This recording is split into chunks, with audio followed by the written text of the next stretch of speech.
It's long distance trip test with the Cupra Tavascan rear wheel drive. I started at home with 100% here where I reset my trip. I was at 96% and I drive my typical route, 593 kilometers or what it is. I use a Better Routeplanner because it's the best when it comes to deciding the charger and what state of charge I arrive in, everything. The internal navigation of the Tavascan is good to get to places, but the selection of the chargers is not very good. And I want to decide with what I'm charging today, and it's 100% Ionity because it's the cheapest for me. I decided to drive 135 on the highway. I did my range test at not too warm temperatures, and I did 330 kilometers of full range with this car, and the first charger is 280 kilometers away. So I think that should be possible.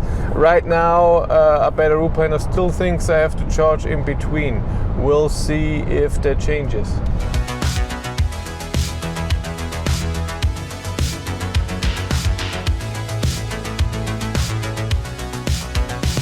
Can see the nice head-up display, and by the way, even navigation through Android Auto or Apple CarPlay is being displayed in a head-up display and also in the augmented reality part, so no problem.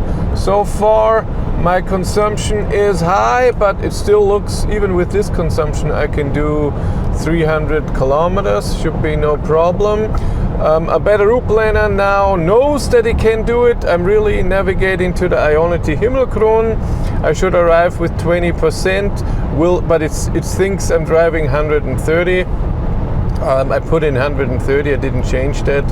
Maybe it will be a bit less state of charge. And I'm 3% off. I have 81% here in the A Better Routeplanner. It says I'm at 84%. But I noticed this with every MEB platform car. Kia, for example, is way faster because A Better Routeplanner gets the state of charge from the Cupra app. And that there's a delay, and that's why this is happening. It's 9 degrees out there. It's August, what is it, 23rd? So midsummer, and we have 9 degrees. What the hell? I need the heat and everything. We'll see how busy it is today. As usual, I do this test on a Sunday, so I don't have any trucks, but it's still holiday. Still another 2 weeks, I think.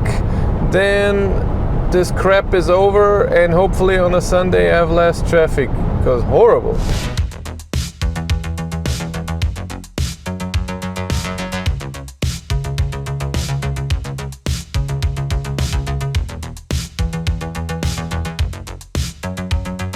I arrived here with 13%. A Better Routeplanner says I should charge to 58%, but when I say next arrival, it says I arrive with 5%. I don't want to do that. I want to arrive with 10. And so we charge to 63%. Good drive. I drove to 135 every time when I was allowed to, so it was perfect. And it also seems like this is the best speed for this car today in these conditions, because I arrived with 13%. If I have driven 140, it would be under 10. And I don't know. I don't think that would be that much faster. Next charger is Ionity Wernberg-Köblitz, where I always charge. There are only 6 chargers there. We'll see how busy it is. I hope not. Do you want to charge for free? Of course you do. And how can you do that? With Encharge. Encharge is an app. You download it with the link in the description below. And then when you are at a charger, you rate the charger and you give Encharge information about the charger. Can you park there with a caravan? Is there something to, is there a toilet? Can kids play? Is there something to buy food? Is there a restaurant? Is there a problem and everything? And Encharge is giving you for this information kilometers and stars, and these you can exchange for charging credit. How amazing is that? So use the link in the description below and you get 20 kilometers to start with.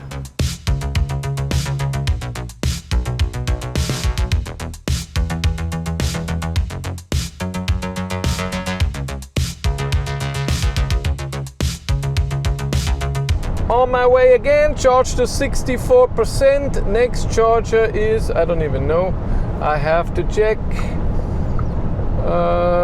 is in 155 kilometers. A Better Routeplanner thinks I arrive with 11%. Right now, 3 of the 6 chargers are occupied. There's also Tesla and EMBW if it would be really, really busy. And I'm still driving my 135. I have 81 kilometers to go to the next charger, 40 minutes. It now thinks I arrive with, oh, that's not true. Right now, a second ago it said 14%, and I think that's more accurate. It will switch in a minute. Still only 3 chargers full. 1 is broken. Oh no! That's not good. I'm driving 135 or 140 right now because it's nice.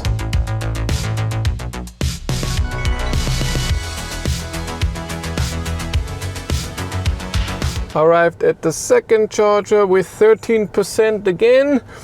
This is my driving data so far, 422 kilometers. I should charge to 58%, and it thinks I arrive at the next charger with, so at the end with 10%. Yeah, that was also a good drive. The traffic is totally fine today. I'm scared after Regensburg, because A3 to Regensburg to where I get off the highway, it's always busy. Here, nobody here at Tesla, and at Ionity only 2. So it's really fine. And I think these arrived here as well just now. So maybe this is a sign it's not that busy. Hopefully, that would be nice.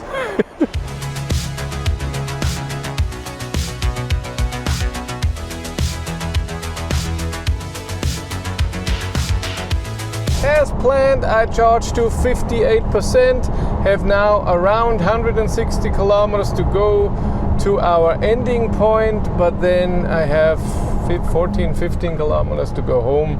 I should arrive with 10%. I'm gonna keep that in mind. Look at it. If something changes, I change the speed that I'm doing. I'm still gonna do 140, 135. I haven't decided yet. And let's talk about how the Cupra Tavascan is on a long distance trip in the rear wheel drive version. And it's really nice. Suspension is good.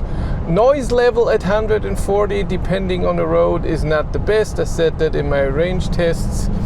The seats are a bit warm. It would be nice if there would be ventilated seats, but that doesn't exist as far as I know. Steering assist, cruise control is amazing. I love battery preheating. I don't need it in the summer. I love that a low temperature is fine. Even driving 130 and it's 12 degrees out and you have a warm battery, that's awesome. You don't have to spend extra energy. Overall, the experience is really nice. The head-up display is amazing, especially with the augmented reality part, and the light here in the smart light, I think they call it, is also good. So when you have to go to the right or to the left and stuff, get off the highway, it tells you very nicely. When you use Android Auto for navigation, the smart light doesn't do anything, but the head-up display and augmented reality part works with it.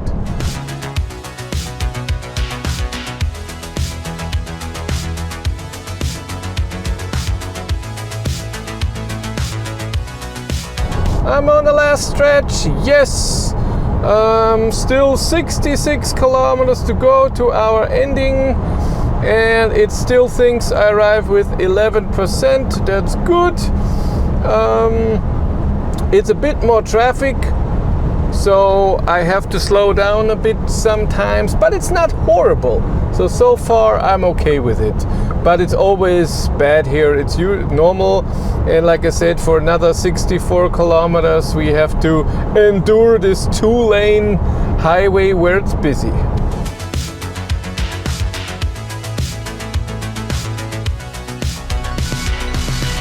I arrived at 12:36, started at 7:06, and I have to deduct 4 minutes for pre-brake, 1 minute for a light, and another 2 minutes for another pre-brake that didn't work. The toilets were all full, so I couldn't use it.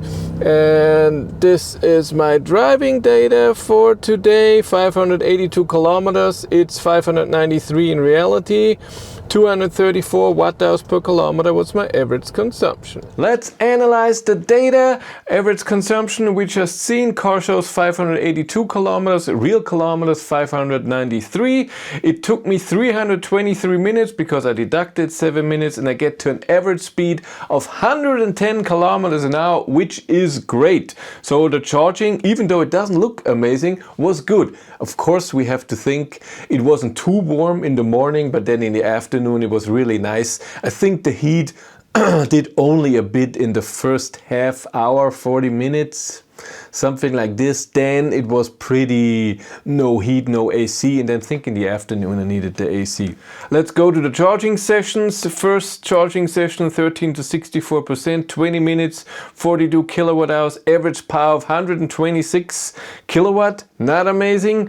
And the same second charging session 13 to 58%, 17 minutes, 37 kilowatt hours, 131. Because the peak is only around 140 kilowatt, but it stays above 100 kilowatt till 80%.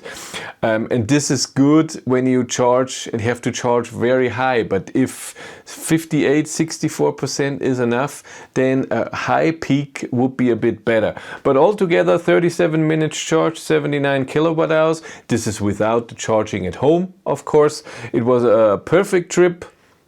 Except for the cold in the morning, but hello, that's weather.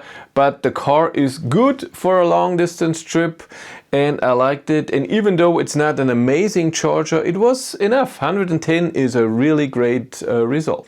If you want to follow me on Instagram, BatteryLife1, and if you want to support the channel, there's a Patreon link in the description below. And here on YouTube, there's also channel membership. But if you want to know what's happening behind the scenes, I have a third YouTube channel, Behind the Battery. But that's it for me. Thank you much for watching. Have a great day and take care. Bye.